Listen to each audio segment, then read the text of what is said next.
أكبر. أشهد أن لا إله إلا الله. أشهد أن لا إله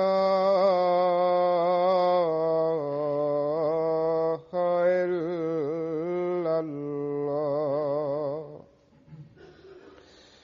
أشهد أن محمدًا رسول الله.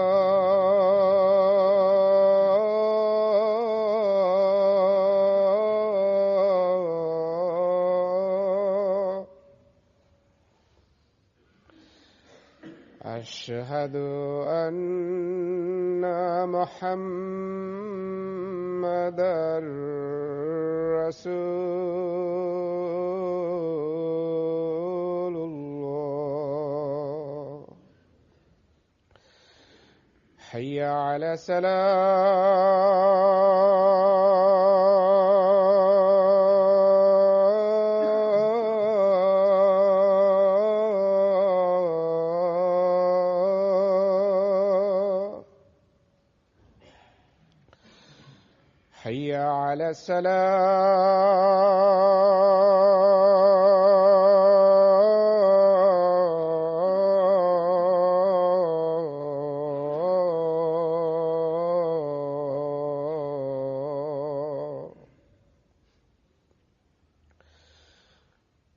حي على الفلاح.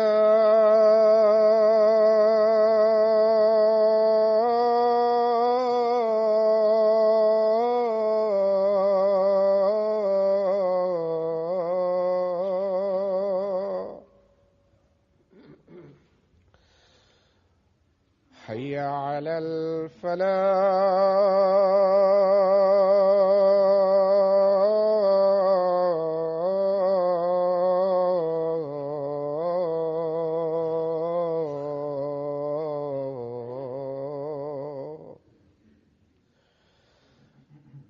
الله أكبر.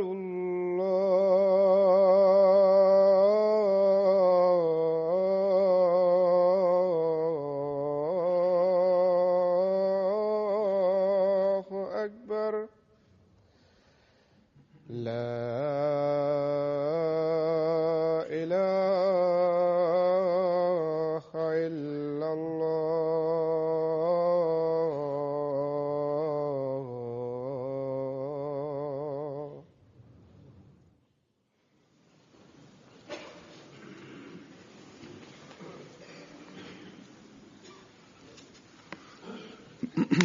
السلام عليكم ورحمة الله.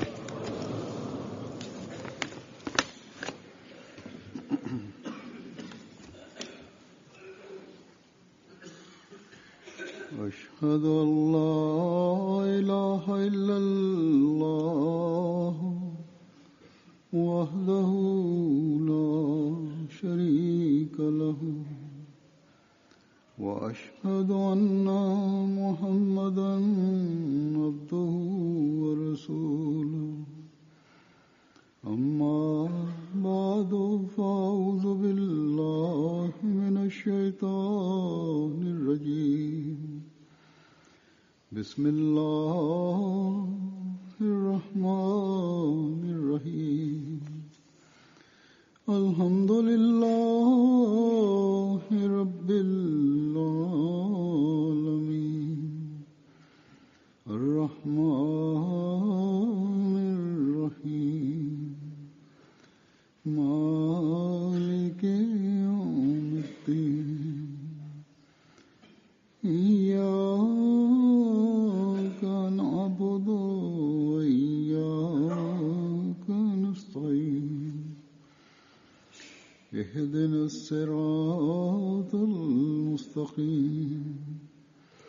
صراط الذين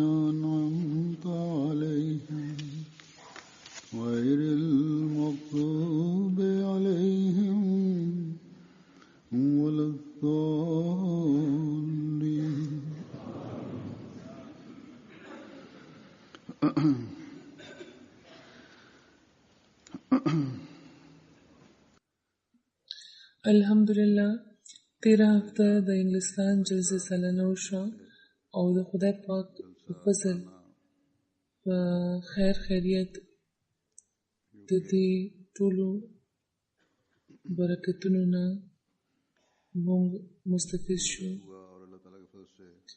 د خدای پاک په فضل جلسې کې چې کوم خلک شامل وو او باقي دنیا کې هم چې کوم خلکو ته جلسه وکړه نو د دې برکتونه مو لیده او د هغوی نه فایده پورته کړه. هر څوک چې ملاویږي نو دا وایي او بشمېره لیکونکي دا وایي او لیکي چې د خدای پاک په فضل دې ځل نظام په هره معامله کې له مخکې نه ډېر ښه و. د مقررینو تقریرونه هم د خدای پاک په فضل ډېر په اعلی رنګ کې تیار شوي وو. علم او روحانیت پکې و. د جلسې نه پس چې کومه خطبه وي په هغې کې زه د جلسې دوران نازل شوي برکتونو د خدای پاک د فضلونو او د هغه د تاییداتو ذکر کوم او د مېلمنو په تور چې کوم خلک د بهر نه راغلي وي د هغوی تاثرات هم زه وړاندې کوم. همدغه شان د کار کوونکیو مننه هم کوم او ځینې انتظامي خبرې یعنې کمی چې پاتې شوي وي د هغوی ذکر هم کوم. نو بهرحال نن به هم په دغه حواله څه خبرې کوم.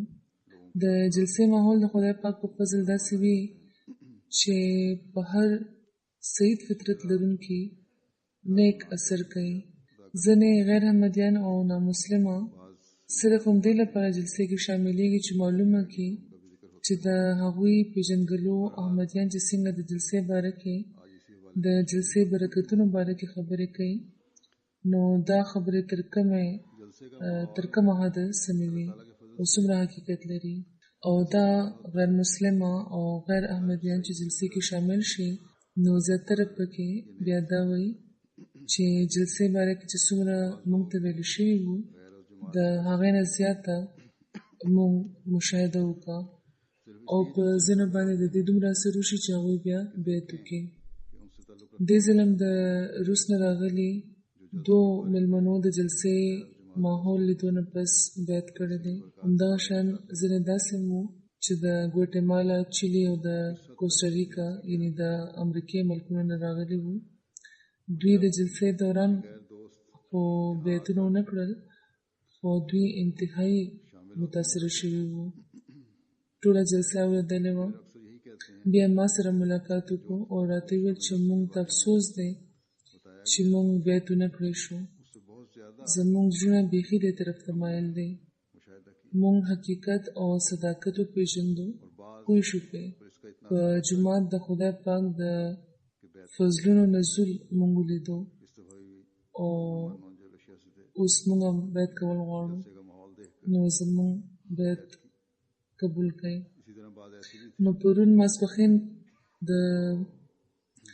د ماسپښین لمونځ نه پس داسې کل شپږو تنو چې پکې 4 سړي او 2 زنانه شاملې وې بیعت کړی دی.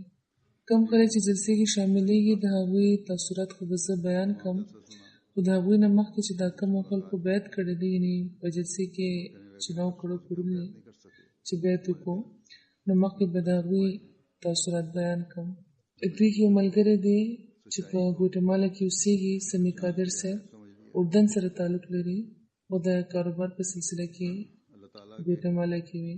هغوی وایي چې ما په دې جلسې کې یو بل سره د مینې او د ورورولۍ هغه عملي صورت ولیدو چې کوم زموږ آقا حضرت محمد مصطفی صلی الله علیه وسلم په موږ کې پیدا کول غوښتو.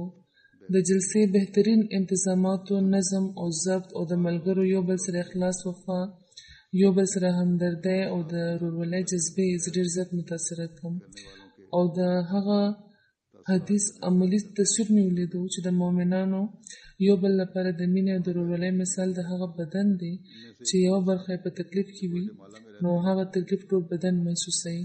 بیا وایي چې د جلسې کار کوونکي له دې خدای پاک ښه جزا ورکړي.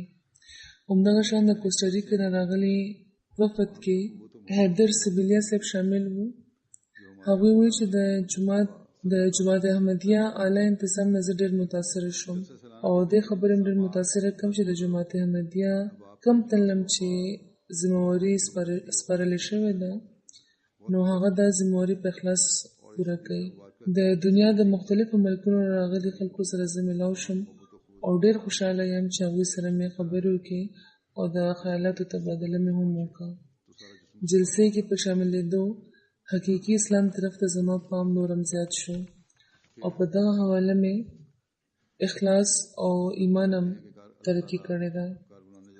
د وخت د خلیفه چې کومې خطبې دي، نصیحتونه دي او راهنمایي ده، دا ټولو مسلمانانو لپاره ده. د شیعه او د سني فرق پکې نشته. بیا هم د کوسټاریکا نه یوه زنانه ده ډیانا نیما صاحبه وایي چې جلسې کې شاملېدل ما لپاره یوه نوې تجربه وه. د دنیا د مختلفو ملکونو نه راغلي د مختلفو قومونو او د مختلفو نسلونو خلکو ترمنځ چې کومه یو بل لپاره مینه وه هغې زما په زړه ژور اثر وکړو. دې فضا ماته د رسول الله صلی الله علیه وسلم زمانه را یاده کړله. زه یقین لرم چې جماعت احمدیه به ترقي کوي او د دې په ذریعه د اسلام د مینې نه ډک پیغام به هم خپرېږي. دوی پرون بیعت کړی دی. دغه شان پرون د ګوټمالا، چیلي او د کوسټاریکا نه راغلي شپږو کسانو چې پکې 4 سړي او 2 زنانه وې بیعت کړی دی.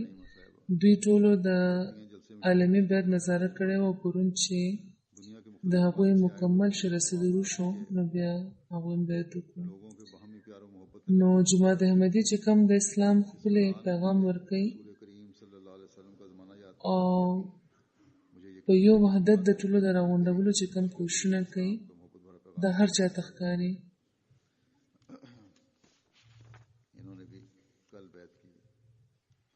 او دا چې مونږ کوو نو دې لپاره مونږ په نورو څه تور نه تړو، په نورو څه تنقید نه کوو. او بیا چې زمونږ د مینې او د محبت چې کومه نظره ده هغه هم هر چا ته ښکاري. هر راتلونکی دا ګوري یو بل سره او نورو سره چې د سلوک کومه نمونه ده هغه هر څوک په دې مجبوره کړي چې دغه حقیقي اسلامي نمونه چې دی ولیده نو اوس ځان دی د دې یوه برخه کې یا کم نه کم دا ضرور کېږي چې په اسلام باندې چې کوم اعتراضونه کېږي د هغوی اثر د هغو خلکو نه زایل شي څوک چې دلته راځي او موږ وګوري. دا نظارې خدای پاک په هره زمانه کې موږ ته ښودلې دي او اوس هم ښایي. او دا د دې خبرې ثبوت دی چې نه خو د اسلام تعلیم چې جوړ شوی دی او نه خدای پاک د خپل د تاییداتو لاس چې د جماعت احمدیه د سر نه لرې کړی دی. یو خاندان د پاکستان کې هغوی یو ځل ماته ویلي وو چې د هغوی د خاندان یوه مشره ښځه وه چې د جومات به ډېر مخالفت کولو.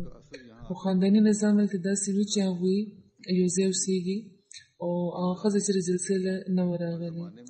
یو ځل یې څه مجبوري شوه چې ربوی ته تګ ورته ورپېښ شو او بیا خپلوانو په سبانه ځان سره جلسې ته م راوسته. ټول نظام یې چې ورته وښودلو هغې ښځې به دا ویل چې ربوی والا په خلکو جادو کوي نو ځکه به جلسې ته نه ځم. نو بهرحال د جلسې دا ماحول چې ولیدو، تقریرونه چې واورېده او د لنګرخانې نظام چې ولیدو نو هغوی بیا هلته بیعت وکړو. دا د خلافت ثانیه واقعه ده. د یو خاندان والا د هغوی ماته دا ویلي وو. بیا د خلافت هر دور کې مونږ عمده لیدلي دي چې کله هم څوک جلسې کې شامل شوی دی نو نیک اثر یې د ځان سره وړی دی او بیعت یې کړی دی او جماعت کې شامل شوی دی. نو دا یو نشان دی د حضرت مسیح موعود علیه السلام د صداقت، د هغوی د صداقت دا یو دلیل دی، دا نشان دی خلافت سره د خدای پاک د تاییداتو. دا کومه خبرې چې مونږ ګورو دا د انسان په کوشش خو نشي پیدا کېدی. لکه څنګه چې ما په تېره خطبه کې هم ویلي وو چې د جلسې ماحول په خاموش رنګ کې تبلیغ کوي او په دې کې شامل هر احمدي او هر کارکونکي یو خاموش مبلغ وي. غیر احمدیان مېلمانه چې دا نظام ګوري چې دونه په خاموشه ټول کارونه لکه د یوې چپې روان وي، هیڅ پریشانۍ او افراتفری پکې نه وي، هیڅ قسمه سختي یا سخت کلامي نه وي، بلکې د ټولو مخونه مسکي وي. د وړو ماشومانو نه واخله تر بوډاګانو، نارینه وي که زنانه، ټول د خدمت جذباتو نه ډک وي، په خپلو کارونو کې مصروفه وي. نو هغه غیر احمدیان مېلمانه چې دا هر څه ګوري نو په هغوی د جماعت ډېر اثر کېږي، او کوم احمدیان چې په وړومبي ځل جلسې کې شاملېږي نو د هغوی په ایمانونو کې هم دا ماحول د بې انتها ترقۍ سبب جوړېږي. بلکې کم خلک چې همیشه جلسې کې شاملېږي هغوی هم له نوې سره تحریک بیا مومي او د دې ځینه چې ځي نو په ایمان او په ایقان کې اضافه سره روان وي. ځینې پکې داسې وي چې ښه په روغ نیت او ځینې اسه د عادت په توګه نفسونه لټوي، خو دا داسې ناکیدونو هم دې ځل دا اظهار و چې د کار کوونکو د خوشمزاجۍ معیار د مخکې نه ښه و. اوس به د جلسې د مېلمنو تاثرات وړاندې کړم. دې ځل د کانګو کنساشا نه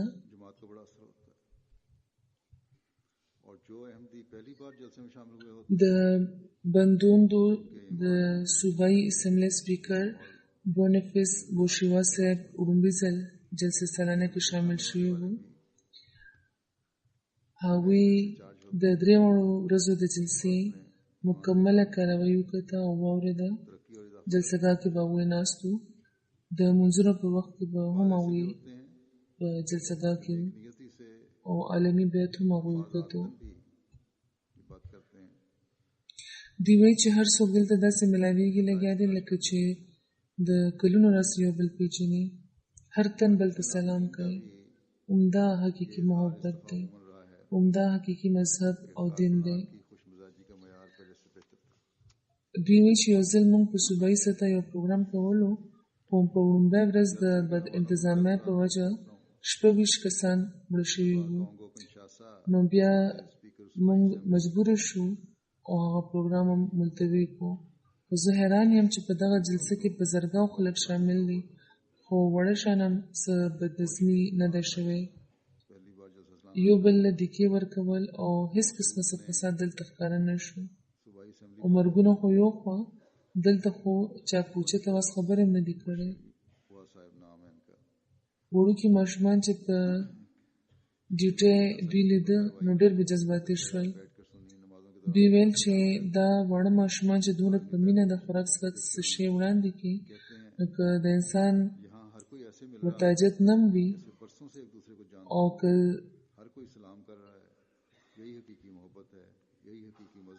د انسان ورته حاجت نه وي نو زړه نه کېږي چې دغو ماشومانو ته انکار وکړي. دوی ویل چې د وړو ماشومانو عموماً دا عادت وي چې هغوی هر څه ځان لپاره غواړي. خو جماعت احمدیه د دوی داسې تربیت وکړو چې له وړوکي عمر نه د دوی دا عادت جوړ شو چې خپل جذبات د نورو لپاره قربانول پکار دي. او د ډېر وړوکي عمر نه دوی د نورو آرام او سکون په خپل آرام او په سکون مقدم ګڼي، د نورو آرام له ترجیح ورکوي. یقینا دا ماشومان چې لوی شي نو نورو لپاره د تکلیف سبب به نه جوړېږي، بلکې د نورو خدمت کوونکي به دوی وي. او د جلسې نه پس چې دوی خپل سفارتخانې ته لاړل نو هلته خپل سفیر ته دا وویل چې ما ډېر قومي او بین الاقوامي کانفرنسونو کې شرکت کړی دی، خو د دغه جلسې چې کوم د انتظام حسن و هغه بل هېچېرته ما نه دی لیدلی. بیا د بنین د کورني چارو وزیر د خپلو خیالاتو څرګندونه داسې وکړه چې زه الفاظ نه لرم چې په د جلسې د انتظاماتو تعریف وکړم. ډېره ښه او منظمه جلسه وه. ما دا ولیدل چې د جومات خلک په رضاکارانه طور د نورو د خدمت یوه غیر معمولي جذبه لري. دا جذبه د هر احمدي د روح غذا جوړه شوې ده. همدغه وجه ده چې نن جماعت احمدیه د ترقۍ په لار مخ په وړاندې روانه دی. همدغه وجه ده چې نن جماعت احمدیه د ترقۍ په لار مخ په وړاندې روان دی. دوی وایي چې ما ماشومان او مشران ان تر دې چې بوډاګان هم ولیدل چې د خپل خوراک څښاک پروا ورته نه وه، ټول پام د هغوی بس همدې طرف ته و چې د هغوی دا جلسه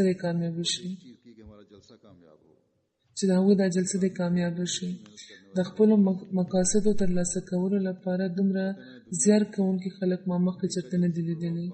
وایي چې ما یوه دنیا لیدلې ده، د امریکې په شان د یو عالمي طاقت انتظامات هم ما لیدلي دي، خو لوی طاقتونو هم داسې منظم او پرامن انتظامات چې نه دي کړي. دلته خو د وړوکي عمر ماشومان هم رضاکارانه ډیوټي ورکوي او کوم هدایتونه چې هغوی ته ورکړل کېږي د هغوی پابندي کوي. بیا وایي چې د جومات د ترقۍ راز همدا دی چې دوی یو خلیفه لري. زه په څرګند ډول د دې خبرې اظهار کوم چې نن جماعت احمدیه ده چې په دنیا کې د امن قیام لپاره کار کوي.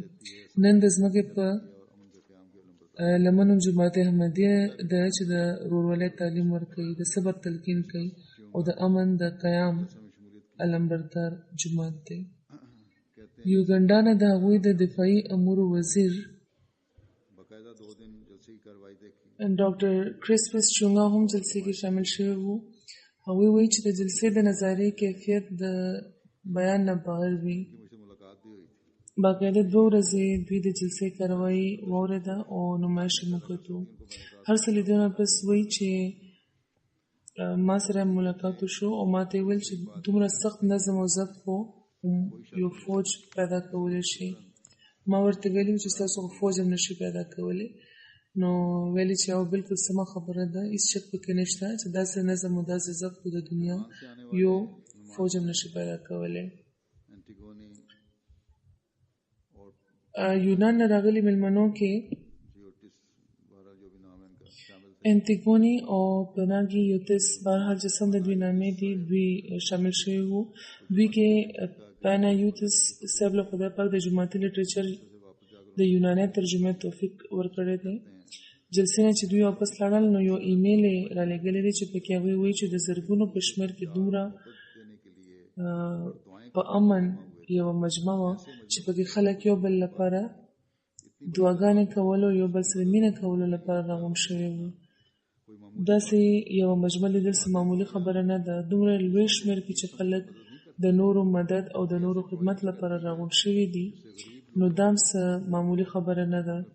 جماعت احمدیه چې د نورو مدد کوي نو دې لپاره نه چې هغوی فقیران ګڼي، بلکې په داسې منصوبو دوی کار کوي چې غریبان د په خپلو پښو ودرېږي او دا خلک د نورو دومره مدد هم کوي خو دې نه باوجود دوی ډېره عاجزي او انکساري ښکاره کوي. نو دا څه معمولي خبره نه ده. وایي چې د جلسې دوران موږ څوک ونه لیدل چې څه قسمه شکایت کوي، بلکې یوه داسې څهره موږ ونه لیده چې پې مسکا نه وي خوره او هېڅ چا هم بل سره په اوچت اواز خبره نه کوله. هر رضاکار په پوره تن خپل کار کولو خو دومره زیار نه پس هم د هغوی په مخونو به مسکا خوره وه. دوی په جامع کې ایثارونه وایي چې هلته د هر خدمت کوونکي کوشش دا و چې هلته راغلي مېلمانه دي جامع او خپل کور وګڼي. د نایجیریا نه راغلي وفد کې د یو ټلویزیون ډایرکټر اسحاق صاحب وو. دوی ویل چې د جلسې سالانه ټول انتظامات د عالمي معیار وو. په ایرپورټ د پخیر راغلي نه واخله تر د جلسې اختتام پورې ټول انتظام د هر اړخ نه بهترینه وو. د جلسې تقریرونه ډېر ښه وو. د عالمي بیت نظاره ما په ومبي ځل وکته ډېره جذباتي نظاره وه. زما په زړه ژور نقش جوړ کړو. د جلسې په پروګرامونو کې چې خلیفة المسیح موجود و، نو دا نظاره به ډېره روح پروره او جذباتي به وه. ان تر دې چې ما په خپلو جذباتو قابو بیا نه مونتی شو او د سترګو نه مې اوښکې روانې شوې چې څنګه په زرګاو خلک د خپل امام مخې ته ټیټ سر او په ټیټو سترګو ناست دي. داسې ننداره ما په ټول عمر کې نه ده لیدلې. د جومات خلکو چې د کمې مینې اظهار د جلسې دوران او د جلسې نه پس ما لپاره کړی دی، هغه چې زه واپس لاړ شم نو ذکر به کوم چې ټول مسلمان امت له پکار ده چې دغه نمونه د خپله کې. د نایجیریا نه د نیشنل میرر نومې یو اخبار معاونه مدیره سکینه لوال صاحبه راغلی وه. هغوی ویل چې د انګلستان جلسه سالانه له چې راغلم نو راته محسوسه شوه چې د جومات هر تن یو بل سره د مینې او د محبت تعلق لري. هر تن بل سره په روڼ تندي ملاویږي او د بل مدد لپاره هر وخت تیار وي. 18 کالو شو چې زه د صحافي په طور کار کوم لګیا یم او په جار زه دا وایم چې په دې وینا فخر محسوسوم چې په ټولو مسلمان تنظیمونو کې جماعت احمدیه واحد هغه تنظیم دی چې په اسلامي حکمونو عمل کوي او د نورو مسلمانانو لپاره یوه نمونه ده. د جلسې سالانه انتظامات ټول اړخونو نه په هر لحاظ مکمل وو. بیا وایي چې هر تن ښځه ده که سړی بوډا دی که ماشوم ډېرې په مینه او په دوستانه طریقه ملاویږي. بل یو اسلامي پروګرام ما داسې نه دی لیدلی. نو دا د اغیارو چې کم تاثرات دي نو دا صرف اورېدو لپاره نه دي بلکې همیشه په خپلو حالتونو کې دا کیفیت ساتل پکار دی. بیا د بلجیم د یو ښار کاسترلی میر چې د فلیمش پارلیمان ممبر هم دی، هغوی جلسې ته راغلي وو. وایي چې جلسې کې چې شامل شوم نو د اسلام اصل تعلیم نه خبر شوم. په خپلو سترګو ما ولیدل چې خلک څنګه په دغه تعلیم عمل هم کوي. خلکو یو بل سره چې څنګه په مینه محبت سلوک کولو هغه زه ډېر متاثره کړم. ما د جومات خلک صرف په مقامي سطح لیدلي وو، خو جلسې کې چې شامل شوم نو په عالمي سطح هم ما د جومات خلک ولیدل او دا مې مشاهده وکړه چې جومات چې څه وایي په هغې عمل هم کوي. د جلسې دومره اعلی انتظامات وو چې مثال یې بل چېرته نشته. دلته نه چې زه واپس روان یم نو مینه او محبت د ځان سره وړم. تاسو ما ته د حقیقي اسلام تعلیم وښودلو. زه د هیومانیټي فرست او د انجینیرز اسوسییشن سټالونو ته هم تللی وم. هلته نه خبر شوم چې جومات د انسانیت هم څومره خدمت کوي لګیا دی. دا ټولې خبرې ما لپاره ډېرې حیرانوونکې دي. زما په زړه کې د جومات قدر له مخکې نه هم زیات شو. د بلجیم د ډنهارټ ښار نایب میر او کونسلر هم شامل شوي وو. هغوی ویل چې د اسلام باره کې چې موږ په میډیا کې څه کتلي وو نو جلسې چې راغلو نو د هغې نه بیخي بدل موږ ولیده. د اسلام کومه نقشه چې تاسو وړاندې کړه هماغه حقیقي اسلام دی. دې کې څه شک نشته چې د اسلام تعلیم ډېر ښایسته دی. دوی وایي چې تاسو د اسلام د حقیقي تعلیم په بیان چې ټول انسانان د یوې جنډې لاندې راغونډول غواړي نو دا یقینا چې یوه ډېره لویه نیکي ده. ما په خپل ښار کې کتلي وو چې جومات احمدیه د انسانیت خدمت لپاره کوشش نه وي، خو جلسې ته چې راغلم نو معلومه شوه چې جومات احمدیه خو ټولې دنیا کې د انسانیت خدمت لپاره کوششونه کوي. زما په نظر کې دا وخت د دنیا بل یو مذهب داسې نشته چې تر دې حده د انسانیت خدمت کوي او په دنیا کې مینه محبت او امن هم خپروي.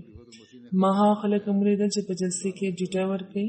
زه دې خبر نه ډېر زیات متاثره شوم چې دوی د میلمنو خدمت خپله خوشقسمتي ګڼي. دوی وایي چې ما له خیال راغلو چې که زموږ وطن کې هم خلک هم په دغه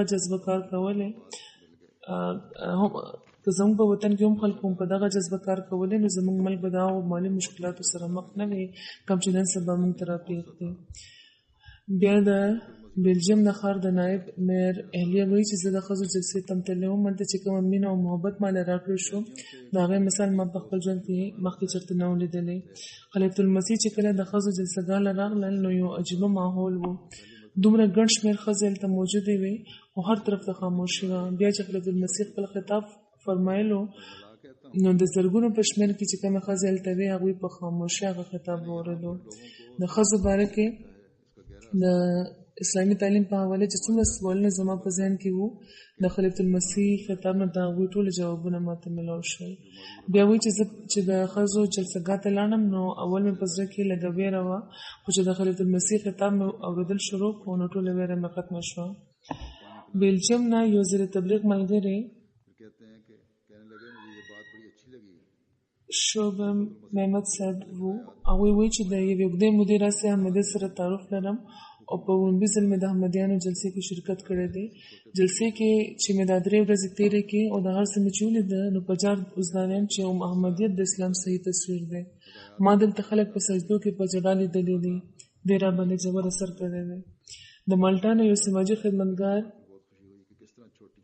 کینت کرمونه صاحب هم راغلي وو.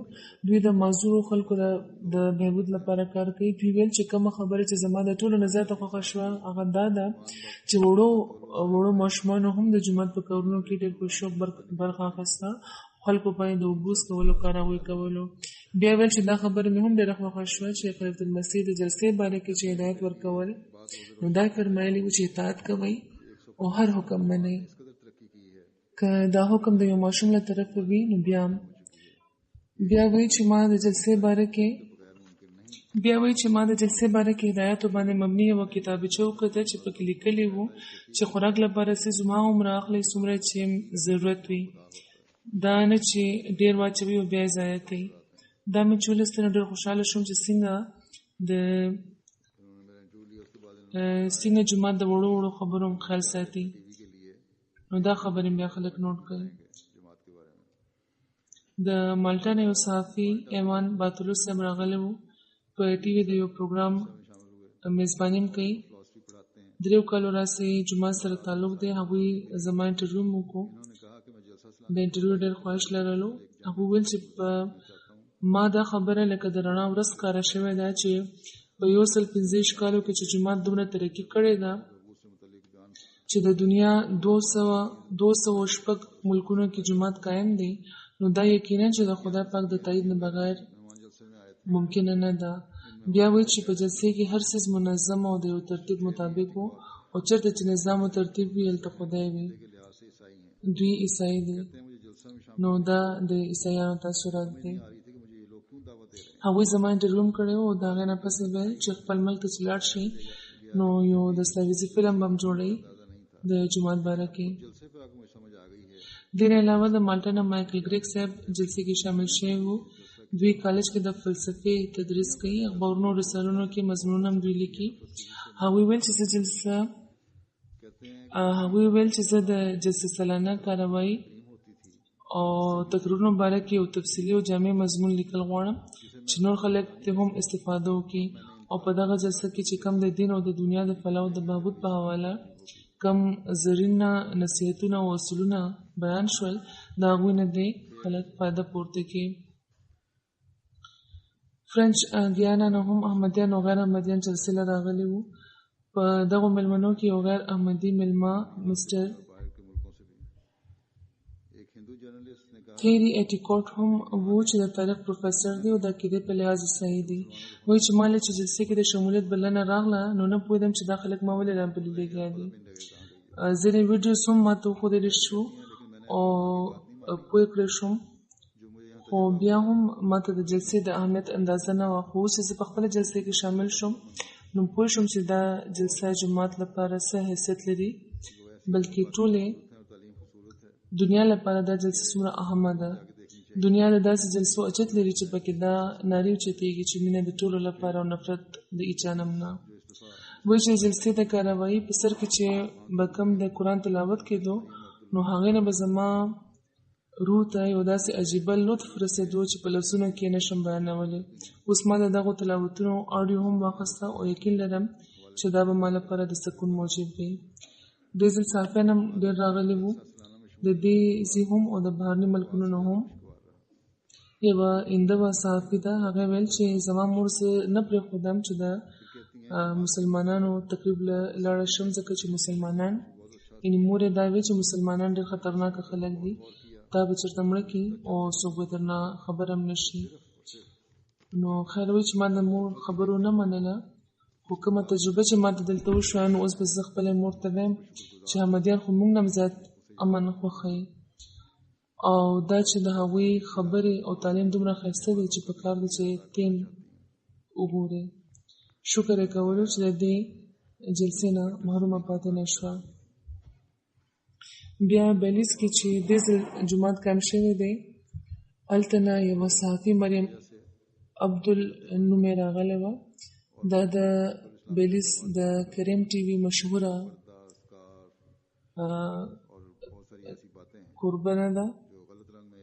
په جلسې کې د خپل شمولیت باره کې د خپلو جذباتو اظهار په طور هغوی دا ویل چې جلسې سالانه کې د شمولیت تجربه زما د توقعاتو نه زیاته خوشګواره وه. په ډیوټۍ چې څومره خلک ولاړ وو د ټولو رویه موږ سره د مینې او د احترام نه ډکه وه. بیا وایي چې د جومات چې کوم موټو دی یعنې مینه ټولو لپاره او نفرت د هېچا نه نه دې په ما ډېر ښه اثر وکړو. ما په دې ډېر غور وکړو او تېرو یو څو ورځو کې ما ته دلته هر طرف ته مینه ښکاره شوې ده. دې جومات ما له ډېر څه راکړه. زه په دې ډېره مننه کوم او دا به ما ته تل یاد وي. او وایي چې دې نه علاوه زه د هغو ټولو خلکو هم مننه کوم چې چا ډیوټۍ ورکولی. دې ویل چې دا په سخت سني خاندان کې پیدا شوی او پلار ډېر سخت مسلمان و او په دې وجه کله چې وایي چې زه لوی شوم نو د رد عمل په طور مې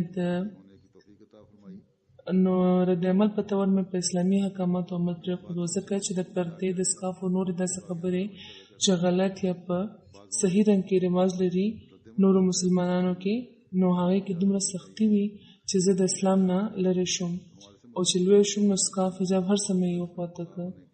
خو وایي چې په خدای یقین زه به حال لرم او وایي چې دلته جلسه سالانه چې راغلم نو یوه ډېره نوې تجربه راته وشوه.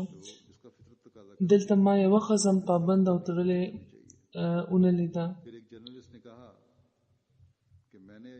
په رواجونو کې تړلې ونه لیده. هرې جنۍ هرې ښځې ازادي لرله. ما ښځې او جنکۍ ولیدې چې ښه په ازاده ګرځي راګرځي نظمونه وایي بازار ته روانې دي یو بل سره په مینه ملاویږي. نو په دې زما ذهن ته دا سوچ راغلو چې که زه یو احمدي کورنۍ کې پیدا وې نو زما په مزاج کې به دا بغاوت نه وي. ما دلته ډېرې ملګرې جوړې کړې. احمدیان خوش قسمته دي. په کار ده چې هغوی ته د خدای پاک شکر وکړي ځکه چې دوی په احمدي کورنیو کې پیدا شوي دي او دوی ته د احمدي کېدو توفیق عطا شوی دی او د هغو خبرو نه خدای پاک دوی بچ ساتلي دي چې کوم په انسان کې باغیانه مزاج پیدا کوي. ځینې احمدیانو جنکو کې هم رد عمل ښکاره شي نو هغوی ته یاد ساتل پکار ده چې پردي راځي او له مونږه متاثره کېږي نو هېڅ قسمه د کهترۍ احساس کې د مبتلا کېدو ضرورت نشته. د اسلام ښایسته تعلیم خو داسې تعلیم دی چې د هر چا لپاره هغه تعلیم لري چې د کم فطرت تقاضا کوي. په دې باندې د عمل کوشش پکار دی. بیا یې بلې صحافي ښځې ویلي چې زما خو چېرته په چرچ کې هم دومره عزت نه دی شوی لکه څومره چې زما دلته عزت وشو. وایي چې زه ډېره مذهبي ښځه یم او چرچ ته باقاعدګۍ سره ځم. شراب مې چېرې نه دی څښلی نه سګرټ څښم. دا ټولې بدۍ دي او زه دا بد ګڼم. خو بهرحال وایي چې سم وي خو ما دلته ځان ډېر خاص محسوسولو. کازاکستان نه یو غیر احمدي ملګری آرکینیف صاحب وایي چې زه د زړه د کومې نه د خلیفة المسیح او د جومات د انتظامیې مننه کوم چې هغوی زه دلته راوبللم او د څه وینا موقع یې راله راکړه. د انګلستان جلسه سالانه کې د ګډون بلنه ما له 15 کاله مخکې هم راکړې شوې وه او د جومات احمدیه باره کې زما تحقیق د هغې ورځې نه جاري دی چې کله راځي په کازاکستان کې د احمدیت ابتدا شوې وه. د یو مذهبي سکالر په حیثیت چې په مختلفو مذهبونو باندې تحقیق کې 50 کاله تېر شوي دي نو د هغې باره کې دوی وایي چې دا زما تجربه وه. بیا وایي چې د ټولو نه زیات زړه راښکونکی ستاسو د موټو دی چې مینه ټولو لپاره نفرت د هیچا نه. دا نظریه د 20مې پېړۍ په آخر کې راغلی یو انقلاب و او د اسلام د یو روښانه او د یو ځلند باب آغاز و چې نورو اسلامي تحریکاتو ورته لا تر اوسه پام نه دی کړی. دوی وایي چې په دغه دور کې دنیا کې چې کم پریشانونکي واقعیات او حالات دي موږ ټول د هغې ګواهان یو. انتها پسندي په عروج ده او مذهبي برداشت او رواداري نه ښکاري. په داسې وخت کې جماعت احمدیه ده چې د بشري بهبود کارونه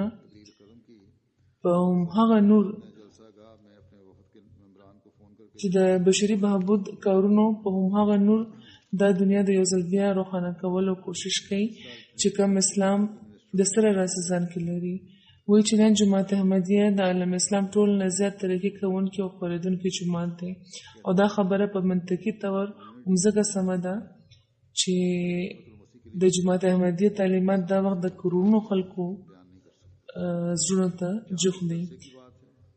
د کازاک قام زړه ته هم دا تعلیمات جوخ دي او ورلپاره زیات قابل فهم دي او په دې خبره هلته موجود د اسلام هغه نام نهاد عالمان په یو ویره کې گیر دي چې پوره کوشش یې دا دی چې اسلام احمدیت ته زیان ورسوي. د هغوی لپاره هم دعا پکار ده چې خدای پاک د قرغیزستان او قزاقستان احمدیان هم په خپل حفاظت کې وساتي. سیرالیون نه راغلي وفد کې ډاکټر عثمان فوفا صاحب چې د سیرالیون د بین المذهبي کونسل عمومي سکرټر دي او بیا یو پروفیسور کریم صاحب چې په یونیورسيټي کې د ساينس شعبې مشر دي او د سیرالیون د مسلم کانګرس عمومي سکرټر دي. بیا ایو بنګورو صاحب چې د ملک د دارالحکومت فری ټاون کې د حکمران جماعت چیرمن دي. نو دا بنګورو صاحب د خدای پاک په فضل بیعت کړی دی.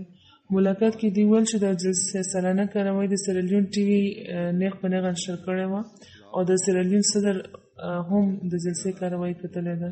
کله چې نو میکولون صاحب خپل تقریر ختم کړ نو صدر مملکت په جلسه دا کې د خپل وفد غړو ته فون وکړ د جلسې مبارکي ورله ورکړه. دې کال د ټرینیډاډ او د ټوباکو د قانوني امورو وزیر مستر پرکاش رامدار هم شامل شوي وو. هغوی وایي چې د جومات د خلکو چې خلیفة المسیح لپاره چې کومه مینه ده هغه په لفظونو کې نشي بیانېدی. تر څو چې د جلسې تعلق دی نو هر څیز زبردست وو. هلته د کار کوونکي چې کوم اخلاص وو کومه جذبه وه هغه د دې حقیقت ګواهي ورکوي چې دا جومات د یو انسان د لاس جوړ کړی شوی جومات نه دی بلکې د دې جومات په شا د خدای پاک لاس دی. وایي چې جلسې کې شاملېدو نه پس دننه نه لړزېدلی یم.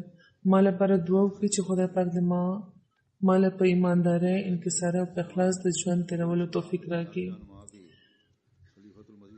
کروشیانو د 9 تنو یو وخت جلسې کې شامل شوي وو. دوی کې 15 کیتھولیک ښځې وې، 4 پکې د یونیورسټۍ طالبات او یو پکې د میوزیم ډپارټمنټ مشره وه. د هغوی نه علاوه 4 سړي وو. یو پکې د مسلم عربک سنټر مشر و او باقي 2 کیتھولیک عیسایان وو. د عربک سنټر مشر علي بیګویچ ویل چې ما د دنیا مختلفو ملکونو کې بې شمېره تقریباتو کې شرکت کړی دی خو د جماعت احمدیه په جلسې کې چې څنګه په اخلاص او په مینې ماشومان خدمت کوي لګیا دي داسې منظر ما مخکې چېرې نه و لیدلی. د جامع چې کومو کار کوونکي زموږ خدمت کولو یعنې ماشومانو طالب علمان چې رضاکاران دي د هغوی د خدمت طریقو خو زموږ زړونه وګټل. د وفد یو ممبر ساندرې صاحب ویلې چې د ساندرې صاحب د میوزیم ډپارټمنټ مشر ده. هغوی ویل چې موږ خبر نه یو چې دا کار کوونکي آرام څه وخت کوي. کله چې موږ دوی ګورو نو ډیوټۍ لپاره دوی چاک ولاړ وي. هغه ویل چې داسې فدایي رضاکاران ما په ژوند کې مخکې چېرې نه دي لیدلي. بیا د عالمي بیا چې کوم تقریب و په خاص طور د شکر سجده او د خلکو په ژړا او زارۍ دعاګانې کول دا هر څه موږ لپاره ډېر حیرانوونکي وو. بیا یو بلې ممبرې مایا صاحبې چې په زغرب یونیورسټۍ کې د عالمي مذهبونو شعبې کې سبق وایي ما نه یو څه سوالونه ما هغوی کړي وو او وایي چې د جوابونو نه ډېره مطمئنه شوې ده تسلي یې شوې ده. وایي چې نور مسلمانان او دنیاوي لیډران هم که د خلیفة المسیح نه رهنمایي واخلي نو ډېرې مسلې به به په پرامنه طریقه حل شي. د هغې یو سوال دا و چې دا خلک چې تهذیب یافته معاشره کې سبق ویلی دی نو بیا ولې تشدد طرف ته مایل دي او جهادیان جوړېدلی دي. د دې ورله ما تفصیلي جواب ورکړی و. بهرحال د هغوی کافي تسلي شوی وه. که روشیانه په انګریزي او په فرانسیسي کې امن کوونکې یوه جنۍ روباټا هم د مختلفو مذهبونو د اکابرینو او د امن حاصل باره کې پوښتنه کړې وه او ویلې چې د جواب نه بیا کافي مطمئنه وه. د هیټي نه د کلتور د وزارت ډایرکټر ګیری ګیتو په جلسې کې شامل وو.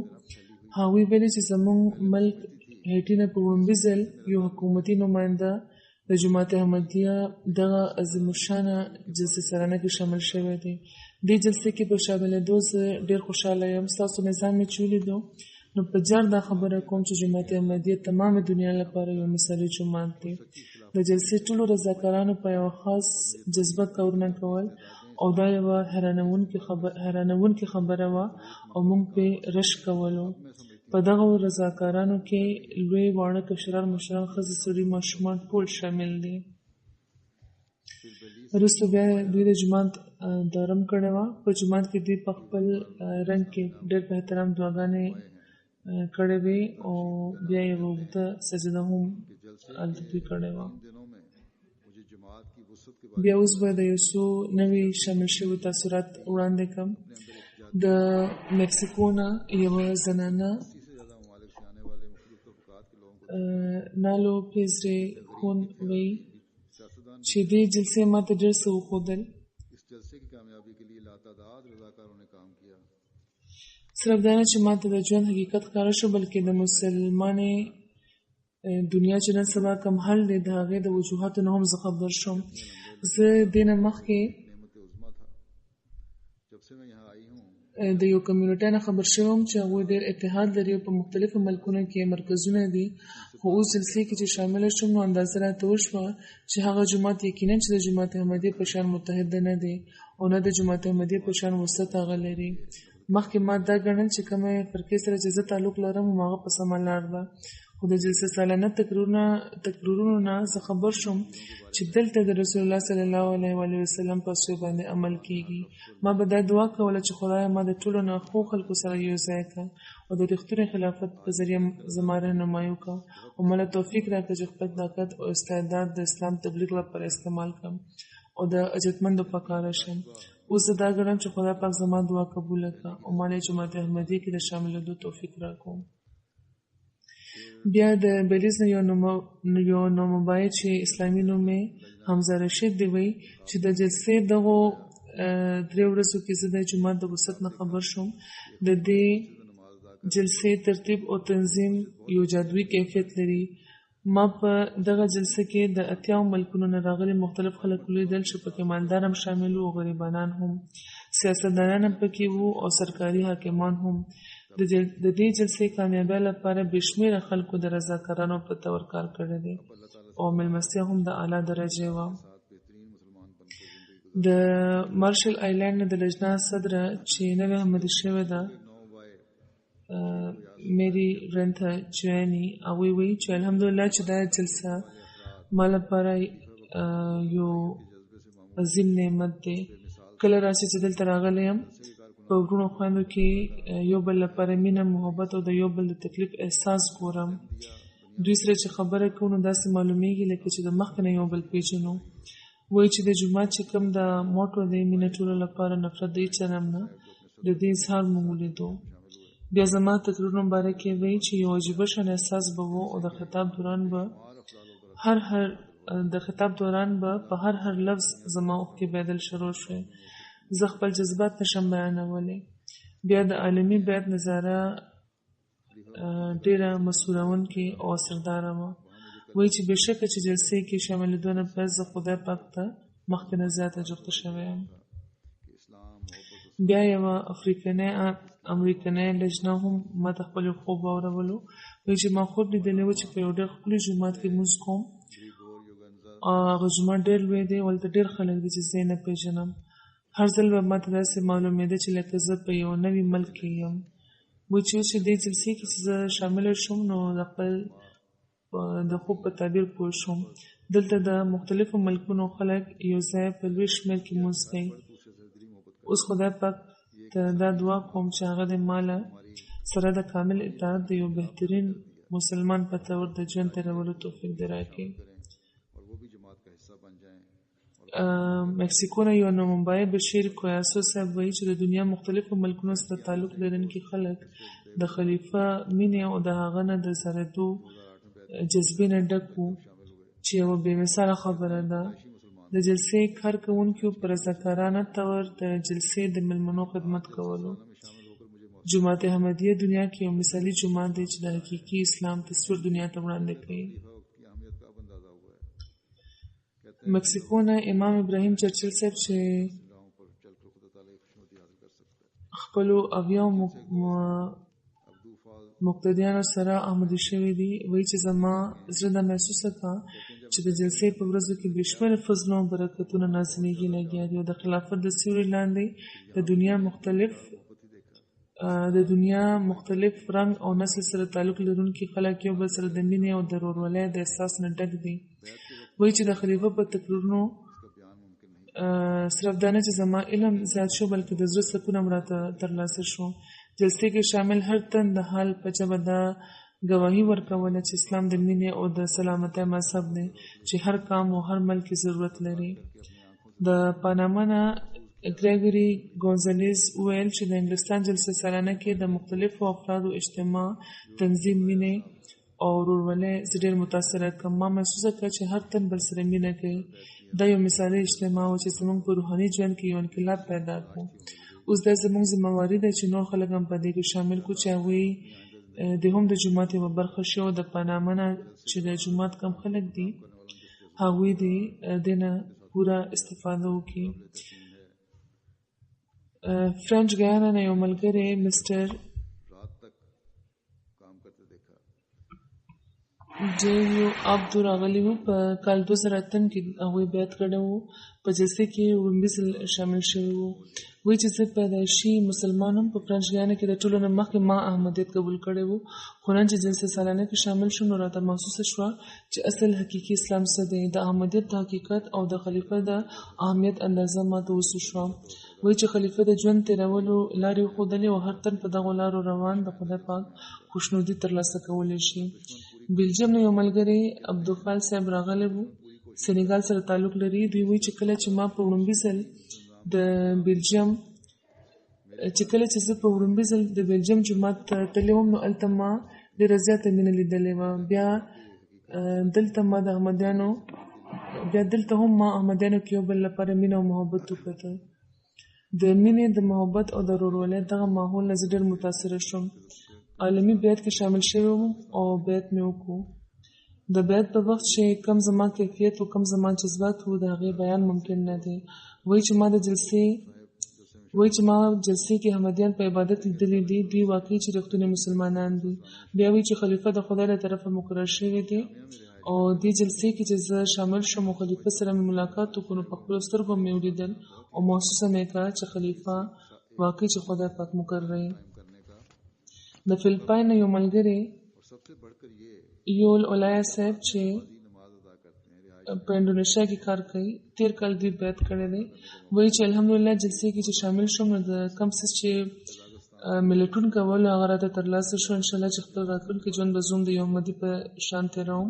د جلسې دوران کومو خلکو چې په مینه او محبت او سره د یوې جذبې په رضاکارانه طور کار کړی دی هغوی د ستاینې وړ دي. وایي چې ما دا خلک سهار نه تر شپې پورې په کار لیدلی دي. ماشومان مې وکتل چې خلکو باندې بس کوي. عجیبه نظاره وه. د هغوی مینې او محبت زما زړه وګټلو. ډېر جذباتي و دوی. بیا د مالي نه ډاکټر کایتام الله صاحب راغلی وو. جلسې له هغوی بیعت هم وکړو. وایي چې د جلسې دوران چې کم زما احساسات وو دا په ژوند کې په وړومبي ځل پیدا شوي دي. دلته په وړومبي ځل راغلی یم او سره د دې ارادې واپس روان یم چې اوس به همیشه جلسو له راځم. بیا وایي چې که دشمنان پوره زور هم وکړي نو د دغې جلسې د 10مې برخې انتظام هم نشي کولی. زما خیال خو دا دی چې ملګري ملتونو غوندې لویه اداره هم داسې انتظام نشي کولی. جماعت احمدیه واقعي چې یو حقیقت یو صداقت دی په دې وجه ما د زړه د کومې نه احمدیت قبول کو. کوم ځایونه کې چې احمدیان پابندو کې ګیر دي، لکه څنګه چې ما د قرغیزستان ذکر وکړو، د قازقستان ذکر مې وکړو، نو د هغه ځایونه راغلي احمدیانو هم ډېر عجیبه جذبات دي. قازقستان یو ملګری عسکر عمر صاحب جلسې کې شامل شوی و. هغوی ویل چې د خدای پاک په فضل مخکې هم ډېر ځل جلسه سالانه کې زه شامل شوی یم، خو په جامعه کې د ایسارېدو مې دا وړومبی تجربه وه. زما په خیال د دنیا د مختلفو ملکونو نه راغلي مېلمنو داسې یو ځای اوسېدل ډېره ښه خبره ده، ځکه چې داسې یو بل سره د یو مضبوط تعلق جوړولو موقع ترلاسه کېږي. او د ټولو نه لویه خبره دا ده چې دومره ګڼ شمېر خلک یو ځای لمونځ کوي. دا خبره ما لپاره ډېره اهمه وه، ځکه چې دا وخت قازقستان کې مونږ ګڼ شمېر کې یو ځای لمونځ نه شو کولی، او دلته چې ما لمونځ کوله نو احساس راته کېدو چې د جمع لمونځ نه زه څومره محرومه پاتې شوی یم. دې ځل د خدای پاک په فضل د پریس مرکزي ټیم او د انګلستان د پریس ټیم هم ډېر ښه کار کړی دی، او دې کال په وړومبي ځل د جلسې تشهیر ډېر په ښه اندازو شو او د احمدیت او د حقیقي اسلام پیغام دنیا ته ورسېدو. د مرکزي پریس ټیم رابطو په وجه د نورو ملکونو نه هم ډېر د پریس د میډیا خلک راغلي وو. د هغوی هم ښه تاثرات وو، لکه څنګه چې ما په تاثراتو کې ذکر هم وکړو. د پریس په ذریعه تقریبا په انګلستان کې 14 میلیونه خلکو ته پیغام ورسېدو، او ځینې چې لا تر اوسه مضمونونه لیکي یا خبرونه ورکوي، نو د هغوی ریپورټونه لا نه دي رارسېدلي. اندازه دا ده چې بهرني ملکونو کې هم 12-14 میلیونه خلکو ته پیغام رسېدلی دی. د پریس په والا به هم ووایم چې پریس کې د مختلفو مذهبونو خلک وي، څوک مذهب مني، څوک نه مني، څوک خدای مني، څوک پکې نه مني. نو دا ټول چې دلته راشي او دا ماحول چې وګوري نو متاثره کېږي. هسې هم مختلف قسمه مېلمانه راځي، د هغوی خپل لباسونه وي، خپل روایتونه وي. ځینې ښځې حیاداره لباس په تن کړی وي، خو په سرونو سکاف د هغوی نه وي. دا ښځې عموماً چې زموږ تقریباتو له راځي نو سکافونه په سر کې، خو ځینې نم په سر نو څه حرج پکې نشته. موږ هغوی پابندولی نه شو، خو زموږ ځینې سړي د دې سختۍ عادت لري او بیا هغوی سختي شروع کړي. د بي بي سي یوه نماینده دلته راغلې وه، په سر سکاف نه و، نو یو سړی د شا نه لاړ او په سر یې ورته سکاف کېښودو. هغه زموږ د یو احمدي پېژندګلو وه، جومات سره تعارف لري. زما انټرویو هم کړی و او هغه وخت یې هم ډېر حیاداره لباس په تن و او سر هم په سکاف پټ و، خو په جلسې کې هغه ورځ د هغې په سر سکاف نه و. بهرحال هغې خو د زړه دا کار په خندا کې وړو، خو خپل هغه احمدي ملګري ته یې وویل چې که دا څوک بله ښځه وي نو غوسه شوې به وي یا غلط تاثر به یې اخیستی و. نو سړو ته دا یاد ساتل پکار دی چې هغوی څوکیداران نه دي مقرر شوي، پکار دی چې هغوی دې په خپلو حدودو کې اوسي. دا د هغوی کار نه دی چې د پردو ښځو په سرونو دې لوپټې خورئ. سړو ته د غد بصر حکم دی، خپل چې کم فرض دی هغه پوره کوي. په زوره د نامسلمه ښځو سرونه د یا د خپلو ښځو سرونه هم په زوره د پټولو حکم چېرته نشته. همداسې شدت پسنده سړي وي، کېدای شي چې زموږ خلکو کې هم یو دوه وي چې بیا اسلام او دین بدناموي. تاسو کې پکار نه ده چې څوک داسې دي وي لکه څنګه چې دا نور خلک دي. دا ونه ګڼئ چې د دنیا د اصلاح ټیکه تاسو اخیستې ده. همدغه شان یو بل احمدي و، هغې سره هم یوه زنانه صحافي وه. دوه واقعات داسې شوي دي. نو یو بل احمدي هغه ته وویل چې د ښځې ته ووایه چې زموږ ماحول کې سر پټ ساتل ضروري وي، نو خپل سر دې پټ کړي. نو داسې سړو ته به زه ووایم چې مخکې خپل کورونه سنبال کړي، د دنیا اصلاح به انشاءالله په خپله وشي. همداسې عملونه وي چې بیا خلک د اسلام نه متنفره کړي. ما د هغې مسلمانې صحافي چې کومه کیسه واورولې چې د حکمت نه بغیر د شدت پسندۍ چې کومې رویې وي، د هغې د پلار چې کومه رویه وه، نو د هغې د لاسه هغه د اسلام نه متنفره شوې وه، لرې شوې وه او باغیانه رویې خپله کړې وه. خو هغې چې احمدیانې ښځه او جینکۍ ولیدې نو په زړه کې دا خواهش پیدا شو چې کاش که زه یې د احمدي کورنۍ کې پیدا وې. نو دا اصلاح چې کومه ده د ښځو اصلاح د ښځو په ذریعه پکار ده او په خاص طور یورپ کې چې دا شور دی چې سړي سختي کوي او په غیر ضروري طور ښځو سره د هغوی سلوک ظالمانه وي نو په دې کې چې سړي داسې حرکتونه کوي نو ورانې پیدا کېږي نو که داسې څه خبرې وي نو دا د ښځو کار دی چې په مینه دې پوه کړي چې دلته په دغه ماحول کې داسې پکار وي او لجنه خپل کار کوي خو بیا هم کله چې سر نه وي پټ او چې سر نه وي پټ کړي نو هیڅ فرق نه پرېوځي لباس بهرحال د هغوی حیادار وي د هغوی په لحاظ همدغه شان د خدای پاک په فضل MTA هم د جلسې پروګرامونه خپلو او پردو ته رسولو کې یو لوی کردار لوبولی دی او سخت کال هم د دې یو لوی کردار و د دې په ذریعه یو طرف ته د جلسې کاروایي کتونکو احمدیانو د شکر او د خوشحالۍ اظهار وکړو نو بل خوا پردو هم دې باره کې د ډېرو ښو تاثراتو اظهار کړی دی غیر احمدیانو عربیانو هم دې ځل ښه تاثرات رالېږلي دي بلکې تر دې پورې ویلي دي چې حقیقي اسلام همدا دی چې دنیا ضرورت لري او جماعت احمدي یې خورئ او بیا ځینو دا هم وویل چې همدا حقیقي د خلافت نظام دی چې مسلمان امت یې ضرورت لري بیا دې کال چې د جلسې کم پروګرامونه وو هغه د جلسې 3 ورځو کې هر ورځ یو څو غنټو لپاره د غانا قومي ټي وي د سیرالیون قومي ټي وي د نایجیریا یو نجی ټي وي چینل ښودلی دی چې ډېر ښه سره شوی دی دغو علاقو او ملکونو نه ښه تاثرات راغلي دي چې دا پروګرامونه چې موږ وکته نو د اسلام د حقیقت نه خبر شو غانا نه چې کوم تاثرات راغلي دي کماسي غانا نه یو غیر احمدي ملګري لیکلي چې ما د جماعت احمدیه باره کې ډېر څه اورېدلي وو خو چې غانا ټي وي باندې مې ستاسو پروګرامونه وکتو نو سخت حیران شوم چې زموږ مقامي امام موږ ته جومات باره کې چې کومه خبرې کولې هغه ټولې دروغ وې په لومړي ځل ما یو مسلمان جومات ولیدو چې دونه په خاسته طریقه د اسلام د حقیقي تعلیم تبلیغ او د شدت پسندۍ مذمت کوي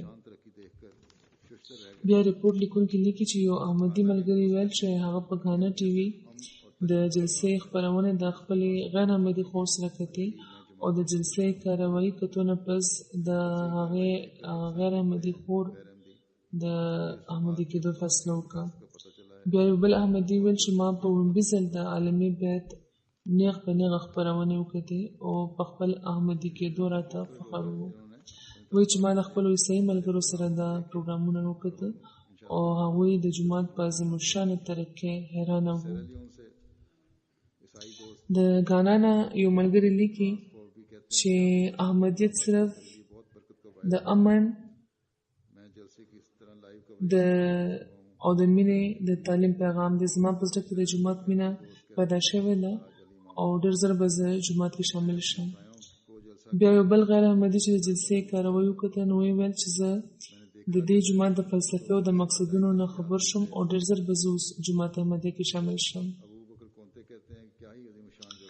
بیا داسې نور ډېر خلک دي چې ډېر چې خپل تاثرات رالیکلي دي چې دا ټول پروګرامونه موږ وکتل او انشاءالله زر به موږ په جومات کې شامل شو بیا د سیرالیون یو عیسایي ملګری فرانسیس فوربي ویل چې نن سهار ستاسو د جلسې پروګرامونه ما لپاره ډېر د برکت سبب شو زه د جلسې نیغ په نیغه خپرونو نه ډېر متاثره شوم مننه بیا د سیرالیون یو احمدي ملګری وی الحاج علي امامي په خپلو چې ما خپلو ګاونډیانو له بلنه ورکړې وه چې هغوی دې د جلسې پروګرامونه کتو لپاره زما کور ته راشي ما دا وکتل چې په سیرالیون کې اکثر ځایونو کې خلکو د جلسې نیغ په نیغه خپرونې کتې ابوبکر کونتی صاحب لیکي چې زه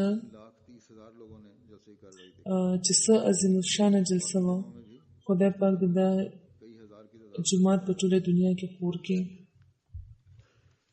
د فری ټاون یو غیر احمدي ملګری وایي چې ما د جلسې خپرونې وکتې ډېر ښه پروګرامونه وو بیا یو ملګری لیکي چې هغوی د خپلو غیر احمدیانو ملګرو سره د جلسې سالانه کاروایي وکته او ډېر متاثره شو د نایجیریا ټي وي هم دې ځل دا پروګرامونه وښودل او د دې ټي وي چینل کتونکي هم ډېر زیات دي د هغوی خیال دی چې یو لس لکه خلکو به د هغې په ذریعه د جلسې تکرارونه اورېدلی وي.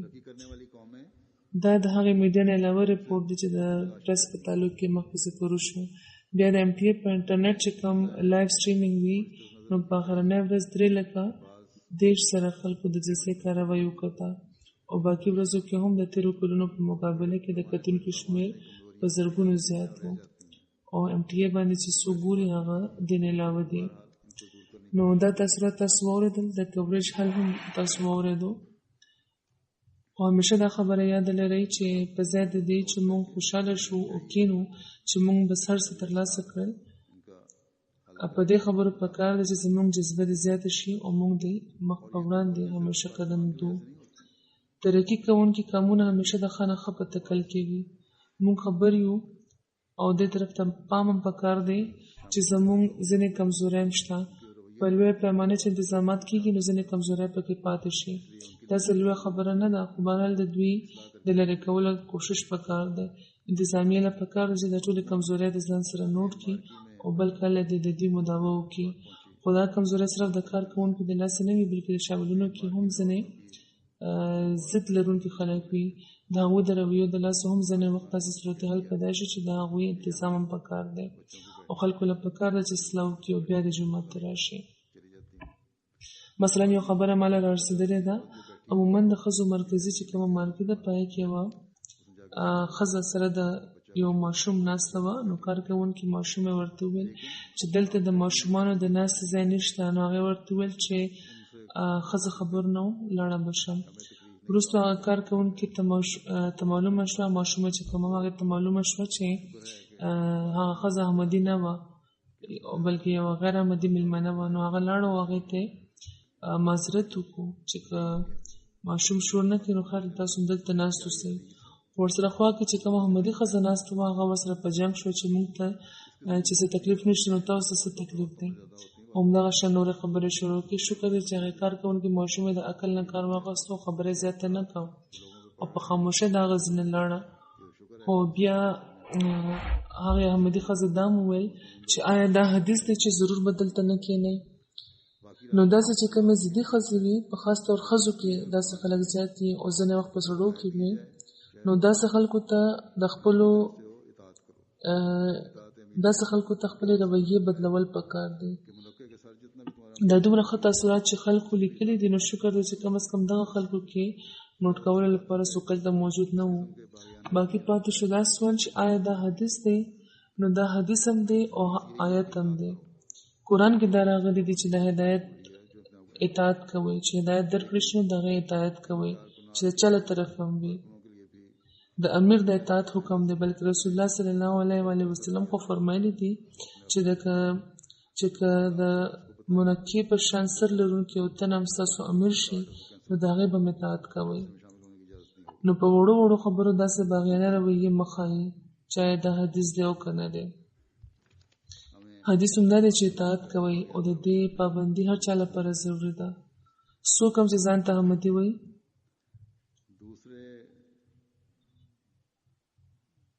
نو هغه له پکار ده چې اطاعت دې کوي. خو کار کوونکي هلکان جنکۍ ته هم د لپاره دا نوټ کړي چې که بیا چا داسې رویه څرګنده کړه نو تاسو چې کوم بالا افسر وي هغه خبر کړي او هغه د بیا د داسې خلکو چې کوم اهم کار دی هغه د منسوخ کړي او په جلسې کې د شاملېدو اجازت به ورته بیا نه میلاویږي. د جومات احمدیه داسې خلک نه دي پکار چې داسې باغیانه رویې لري. باقي د انتظام په لحاظ دا شکایت وو د زنانو طرف نه چې د صفایي وغیره او د ټایلټونو انتظام ټیک نه وو. یا نورم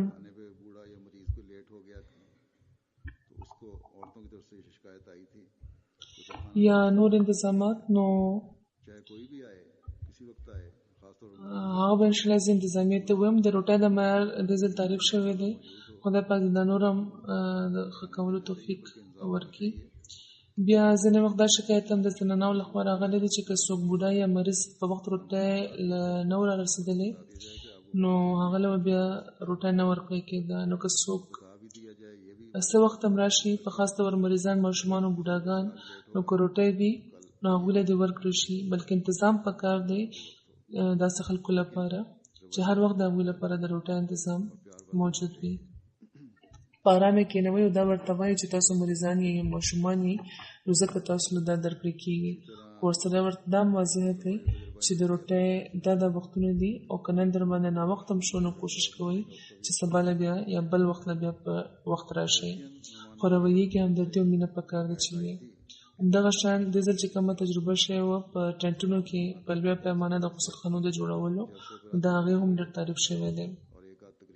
د روسي مېلمنو طرف نه یو شکایت دا راغلی و چې جامې کې د هغوی د ایسارولو انتظام شوی و، خو د ګاڼو انتظام پوره نه و او د هغې په وجه جلسې ته په راتلو کې به په هغوی ناوخته شو او تقریر یو نیم تقریر به د هغوی نه پاتې شو یاستې برخه. نو دغه شان بیا په واپسۍ کې به هم هغوی ته به ناوخته شوی و نو تهجد به ترې پاتې و. نو په دې لحاظ د ګاڼو انتظام بل کله د نور ښه کولو ضرورت دی. د دې خبرې اندراج په سور کتاب کې پکار دی چې وشي. بهرحال د خدای پاک په فضل په مجموعي طور جلسه ښه وه. مېلمنو ښه تاثر واخیستو. د مقررینو تقریرونه د خدای پاک په فضل ښه وو. خدای پاک د موږ له دا نیک تاثرات قایم ساتلو د خپل ژوند برخه جوړولو توفیق راکړي. او لکه څنګه چې ټولو مېلمنو د کار کوونکو مننه کړې ده، نو زه هم د هغوی مننه کوم. خدای پاک د هغوی له جزا ورکړي او د هغوی دا خدمت دې قبول کړي. آینده دې دوی له مخکې نه زیات د خدمت توفیق د ورله ورکړي خدای پاک. او دا خدمت د صرف ظاهري نه وي بلکې د اسلام حقیقي روح دی په هغوی کې پیدا شي. او دا ټول خلک چې په جلسې کې شامل وو یا د شاملینو خدمت کولو، خدای پاک دې دوی ټول حقیقي احمدیان کې.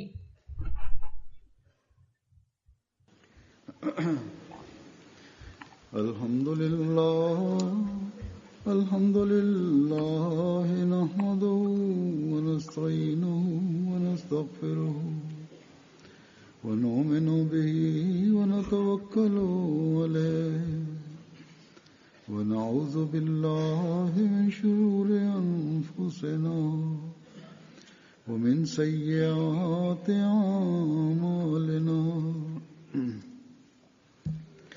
من يهده الله فلا مضل له ومن يضلل فلا هادي له. ونشهد أن لا إله إلا الله ونشهد أن محمدا عبده ورسوله. عباد الله رحمكم الله، إن الله يأمر بالعدل والإحسان وإيتاء ذي القربى وينهى عن الفحشاء والمنكر والبغي يعظكم لعلكم تذكرون. اذكروا الله يذكركم وادعوه يستجب لكم ولذكر الله أكبر.